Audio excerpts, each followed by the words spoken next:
Naomi Carter stepped into the kitchen and found her mother sitting perfectly still Sit at down, the table, baby. hands folded It's like she was decided. bracing for Your a sister blow. gets the house. She had lived She in that has house kids. for 8 years. She knew every creak, every pipe rattle, every silence her mother ever made.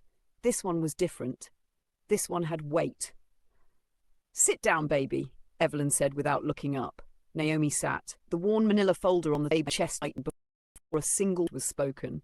"It's decided," said. "Your sister gets the house. She has kids."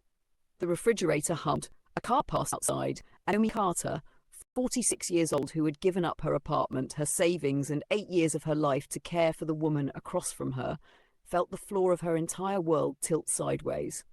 If you're watching this from your own kitchen table tonight, in Georgia, in Ohio, in California, wherever this story finds you, comment below and tell us where you're watching from. And if stories like this one, stories about family, betrayal, and the truths we bury to keep the peace, mean something to you, hit subscribe now, because what happened next in that house changed everything Naomi thought she knew about her family and about herself. Naomi didn't move at first. She just looked at the folder like it might bite her.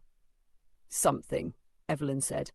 "What is there to say, Mama? You just told me you're giving Danielle the house." "I told you it's decided, not up for discussion." That was the thing about Evelyn Carter. She had a way of closing a door so gently, you almost didn't hear the lock click until you tried to open it again. Naomi had grown up watching her mother do this. End conversations with the softness of a woman folding laundry. No raised voice, no anger. Just a quiet, immovable finality that left you standing outside wondering how you'd lost an argument you never got to have. 8 years earlier, Naomi had been in a one-bedroom apartment in Charlotte, working a job she liked well enough, dating a man she thought she might marry. Then her father died of a stroke in the garden he'd built with his own hands. And everything folded inward. Evelyn's grief hollowed her out. Her hands started shaking. She stopped remembering to eat. And Danielle, 2 years younger, 3 states away, 3 children deep into a life of soccer practices and PTA meetings, had said over the phone, in a voice thick with genuine sorrow, "I just can't, Naomi. I've got the kids. You understand." So Naomi understood. She always understood. She gave up the apartment. She gave up the man who didn't want to wait around for a woman raising her mother instead of a family of her own. She moved into the house on Cedar Hollow Road. The house her father built additions onto with his own 2 hands. The house with the wraparound porch he'd promised to finish before he died, and never did. So Naomi finished it herself, 3 summers ago, blistered palms and all. She had believed, without ever needing to say it out loud, that the house would be hers one day. Not because she wanted property, because she had built a life inside those walls, brick by brick, year by year, in a way her sister never had. "Mama," Naomi said carefully, "can you at least tell me why?" Evelyn's hands trembled slightly as she opened the folder, and inside were papers, official-looking, with a lawyer's letterhead Naomi didn't recognize. "Because family needs to come first," Evelyn said. "Danielle has 3 babies who need somewhere to land. You don't have anybody depending on you." The words landed like a slap dressed up as wisdom. "I have you," Naomi said quietly. "I've had you depending on me for 8 years. Evelyn's eyes glistened just for a second before something closed over them again, a curtain drawn fast. "This isn't about that." "Then what is it about?" Her mother didn't answer. She just closed the folder, slow and deliberate, the way you'd close the lid on something you didn't want to look at anymore. That night, Naomi sat on the porch she had rebuilt, staring at the yard her father had planted, and she noticed something she hadn't let herself notice in weeks. A rental car in the driveway of the Hendersons' old place next door, the house that had sat empty for 6 months. She hadn't thought much of it before. Now, watching the porch light flick on and a familiar shape move behind the curtains, her stomach dropped. It was Danielle's car.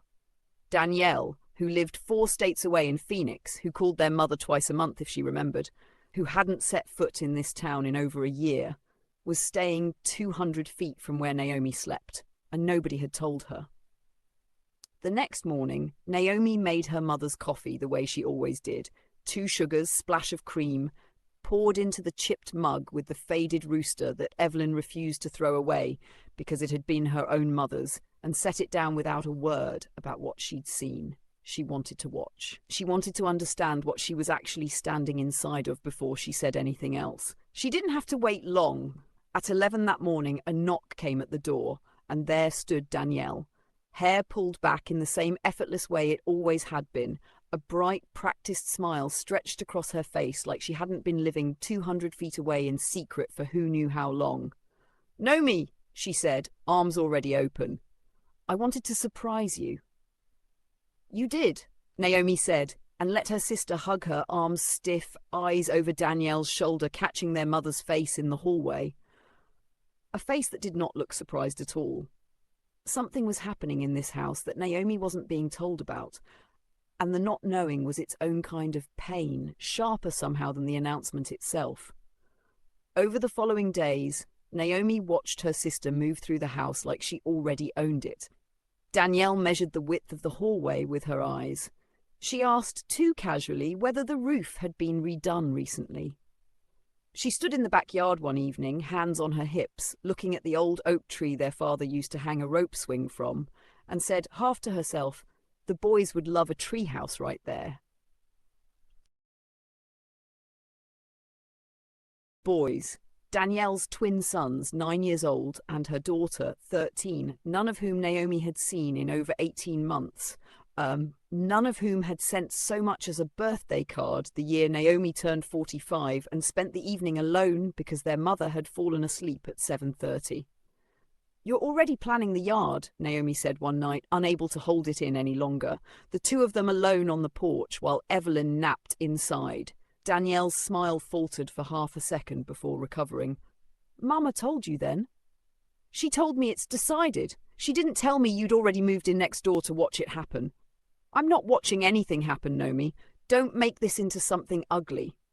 I'm not the one who rented a house 200 feet away and didn't tell her own sister." Danielle's jaw tightened, and for a moment Naomi saw something flicker behind her sister's eyes. Not guilt exactly, but something adjacent to it. Calculation, maybe. The look of a person doing quick math on how much truth the moment could survive. "Things have been hard for me," Danielle said finally, voice dropping. "Harder than you know." "Then tell me." "It's complicated." "Try me." But Danielle just shook her head, stood and went inside, leaving Naomi alone with the crickets and the creeping cold certainty that whatever was coming was bigger than a house. 2 nights later, Naomi couldn't sleep. She went downstairs for water at just past midnight and heard her mother's voice, low, coming from the den, not talking to herself, talking to someone.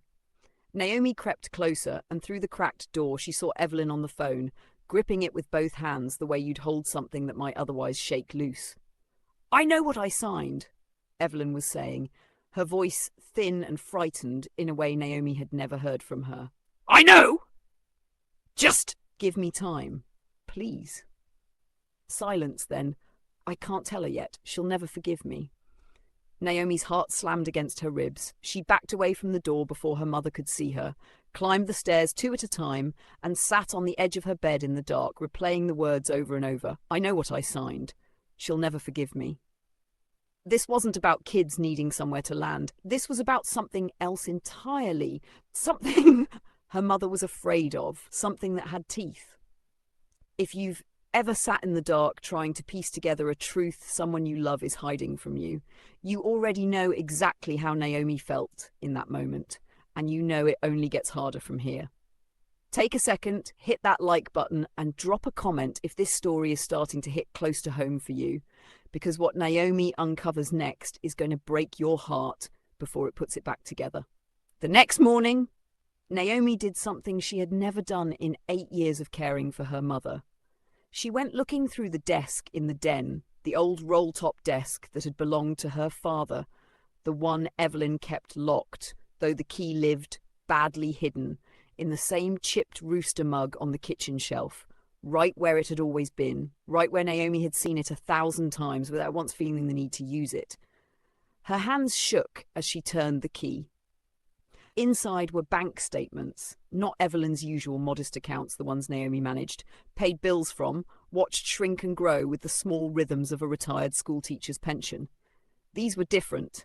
A second account, one Naomi had never seen, opened 11 months earlier with deposits that made her stomach twist. $10,000 in March, $15,000 in June, another 12 in September, and in the memo line of each one, the same 3 letters. DC, Danielle Carter. Nearly $40,000 moved from her mother's savings into her sister's hands over the better part of a year, with Naomi none the wiser. Beneath the statements was a letter, folded 3 times, edges soft, the way paper gets when it's been read again and again. Naomi's hands trembled as she opened it. "Mama, I'm sorry to ask again. Marcus's job fell through, and if we don't make this payment, the bank takes the house. The kids can't lose their home too. I know you've already given so much. I'll pay you back, I promise. I just need this one more time. Please don't tell Naomi. She'll never understand." Naomi read it twice, then a third time, feeling something cold and clarifying settle into her chest.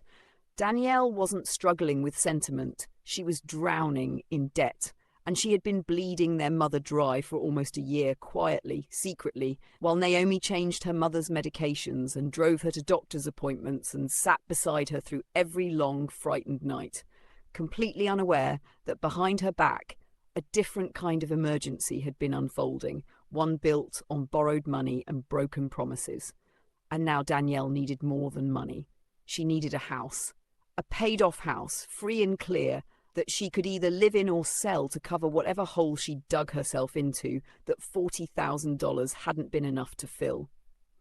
Naomi sat very still in her father's old chair, the letter trembling in her hand, and understood, with a kind of grief that had no name yet, that her mother hadn't been choosing Danielle's children over her. Her mother had been protecting a secret, and Naomi had been about to lose everything because of it. She almost confronted them both right then. She almost marched into the kitchen and threw the letter down on the table and demanded the truth in front of God and everybody. But something stopped her.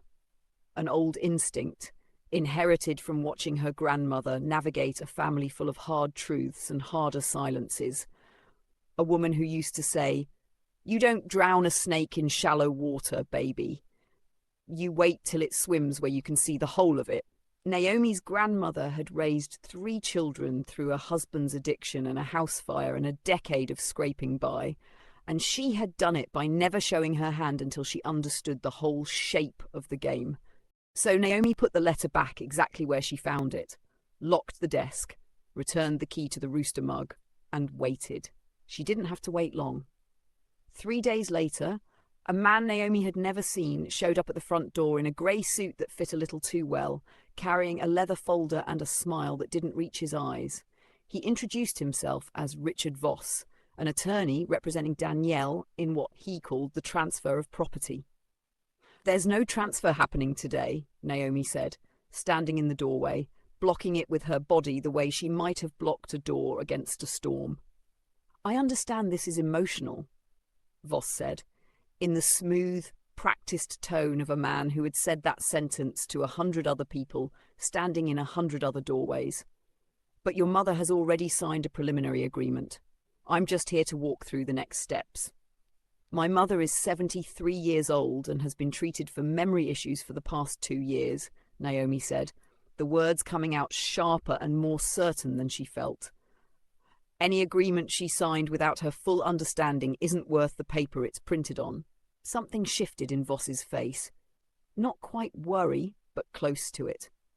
"I'd advise you to discuss that with your sister directly," he said, left a card on the porch railing before walking back to his car. Naomi stood there a long moment after he'd gone, then turned and found her mother standing in the hallway behind her, having heard every word. "You had no right to say that," Evelyn said, but her voice wasn't angry. It was frightened. "Mama," Naomi said gently, closing the door, I found the letters. I found the bank statements. I know about the $40,000.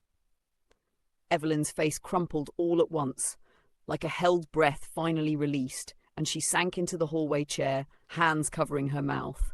"You weren't supposed to know that. Why didn't you tell me? I could have helped. We could have figured this out together." Because, Evelyn said, voice breaking, if I told you the truth, you'd have looked at your sister the way you're looking at me right now, and I couldn't bear it. Danielle is drowning, Naomi, really drowning. Marcus lost his job 8 months ago and hasn't found steady work since. They're behind on everything. The kids don't know how bad it is, but I do. She came to me crying over and over, and I couldn't say no. I'm her mother. What was I supposed to do? Watch my grandchildren lose their home?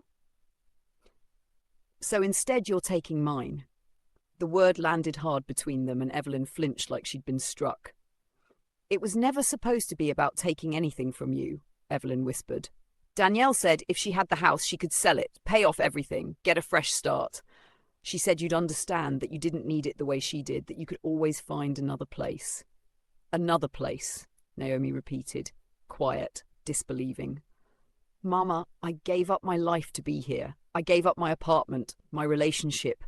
8 years, and you were going to hand it over to cover Danielle's debts and never even ask me how I felt about it?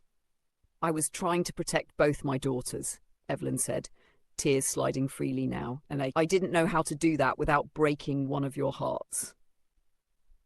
They sat together in the dim hallway for a long time, neither speaking, the truth settling over them both like dust after something has finally been allowed to fall.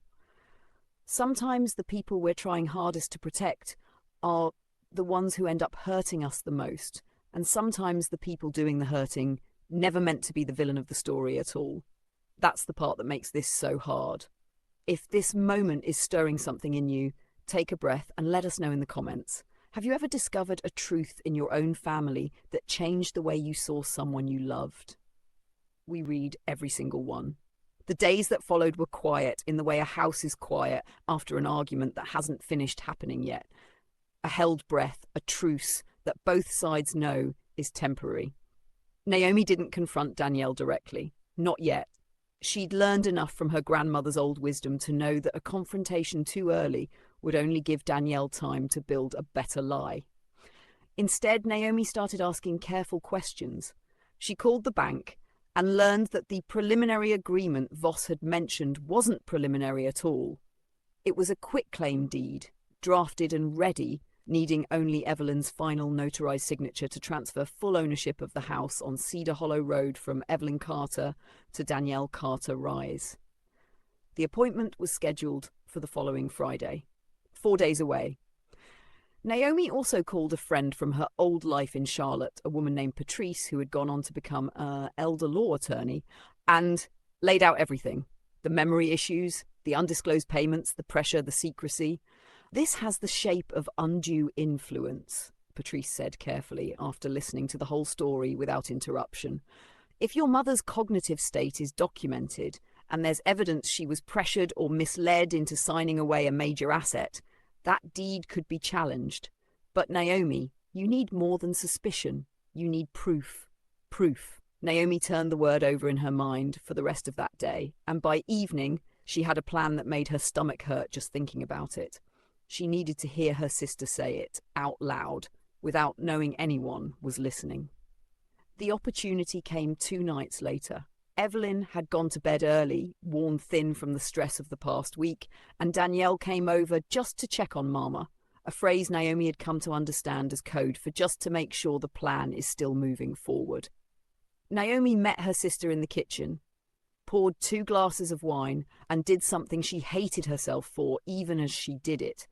She turned on the voice recorder on her phone, tucked it into the pocket of her cardigan, and set it on the counter between them, screen down. I need to ask you something, Naomi said, keeping her voice soft, wounded, the voice of a woman who was ready to give up rather than one closing in. And I need you to be honest with me. Is this really about the kids, or is it about the money you owe? Danielle's face went through several expressions in quick succession.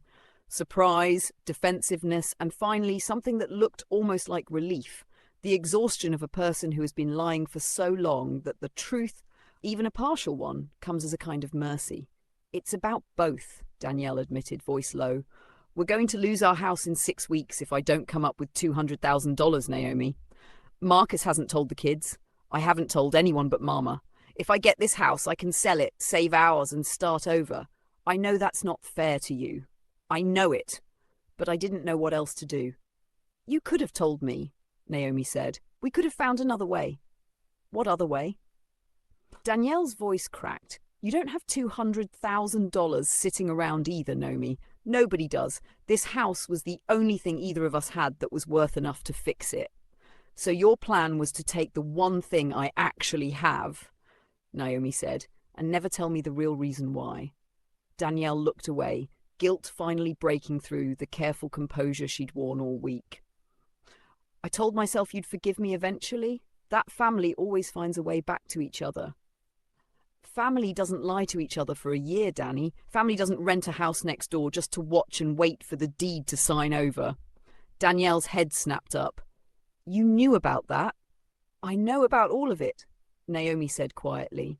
The letters, the bank statements, the lawyer who showed up at my front door like I was some obstacle to be managed instead of your own sister. The kitchen went silent except for the hum of the refrigerator, the same sound that had been playing beneath this entire story since the moment it began, patient and indifferent, while two sisters faced each other across a counter with a recorder running between them and a mother sleeping upstairs, unaware that the truth had finally fully surfaced. What are you going to do? Danielle asked, and for the first time in the conversation, she sounded genuinely afraid. I don't know yet, Naomi said, and that at least was the truth. That night, after Danielle left, Naomi sat with the recording playing back in the dark, her sister's voice small and tinny through the phone speaker, confessing everything she'd spent a year hiding. She should have felt triumphant. Instead, she felt hollow. The particular grief of learning that the people closest to you will sometimes choose their own survival over your trust and call it love while they do it. She thought about her father, who built this house with his hands, and his stubbornness and his belief that a home was something you protected, not something you leveraged. She thought about her grandmother's voice, dry and certain.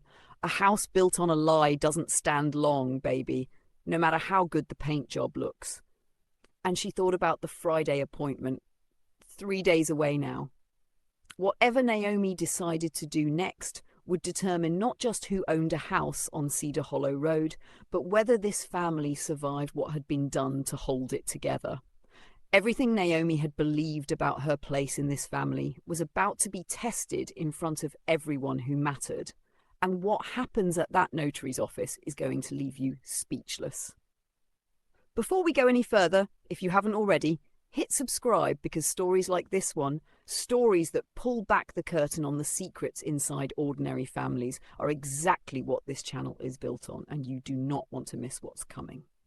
Friday arrived grey and heavy, the kind of overcast morning that felt like the sky itself was holding its breath. Naomi drove her mother to the notary's office downtown, both of them silent for most of the ride. Evelyn's hands folded in her lap, the manila folder resting on top of them like a weight she couldn't set down. You don't have to do this, Mama, Naomi said at a red light, not looking over. I already told Danielle I would. You can tell her something different. Evelyn didn't answer. The light turned green. Danielle was already waiting outside the office when they arrived, along with Richard Voss, his leather folder tucked under one arm, his smile arranged and ready.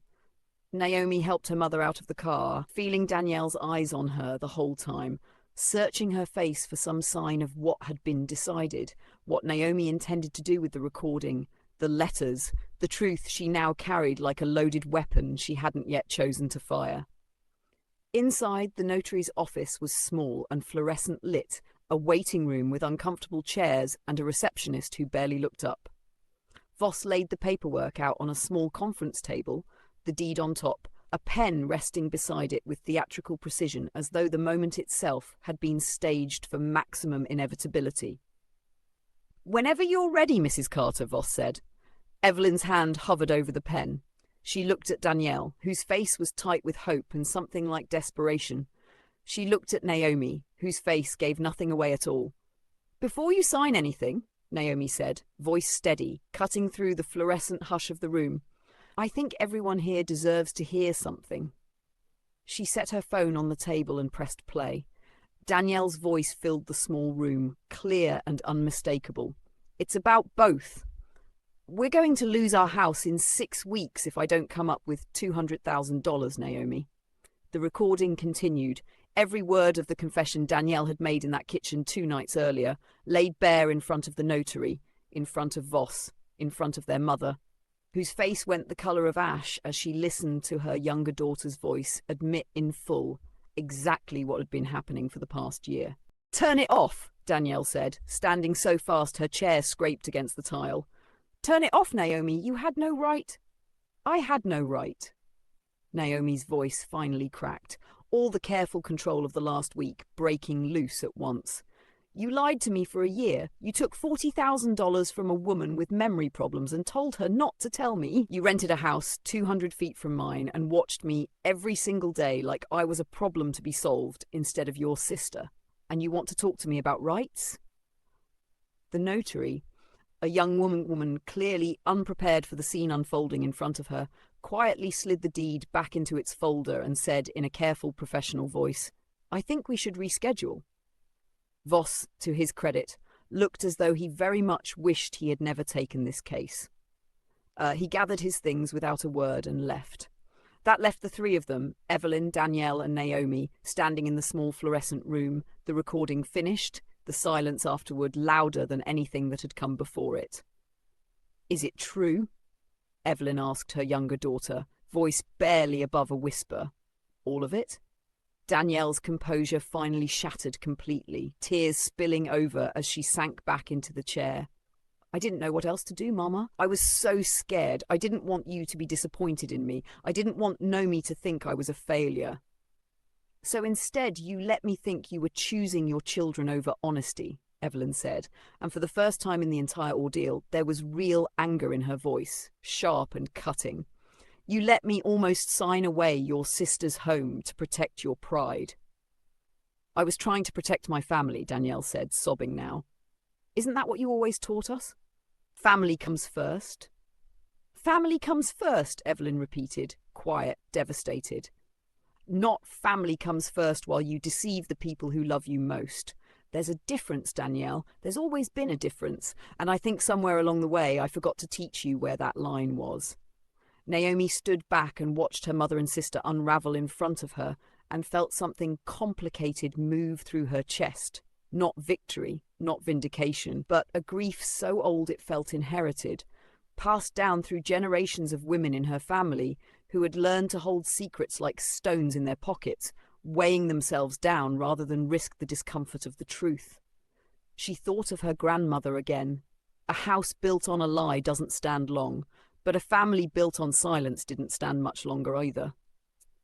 "I'm not signing anything today," Evelyn said finally, wiping her eyes, straightening in her chair with the dignity that had been missing from her all week. "Not until we figure this out as a family. All 3 of us. Honestly, this time." That drive home was quieter than the one that had brought them there, but it was a different kind of quiet. Not the silence of things unsaid, but the silence of things finally spoken, still settling into the shape of a new understanding.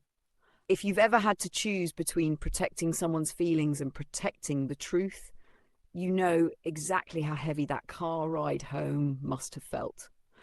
This is the moment where everything either falls apart for good or finally starts to heal. And what this family decided next might surprise you more than the twist itself.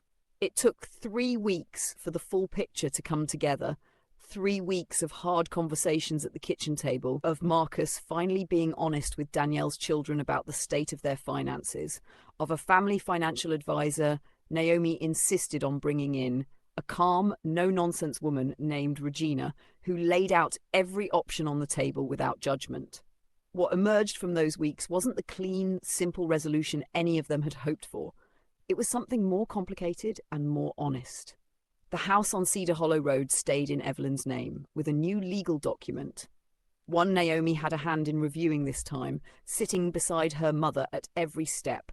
That named Naomi as the primary beneficiary in recognition of the years of care she had given, but that also established a smaller trust, funded by the eventual sale of a piece of land Evelyn's own mother had left her decades earlier, land nobody in the family had thought about in years, tucked away and nearly forgotten. worth just enough to help stabilize Danielle's family without asking Naomi to give up the only home she had.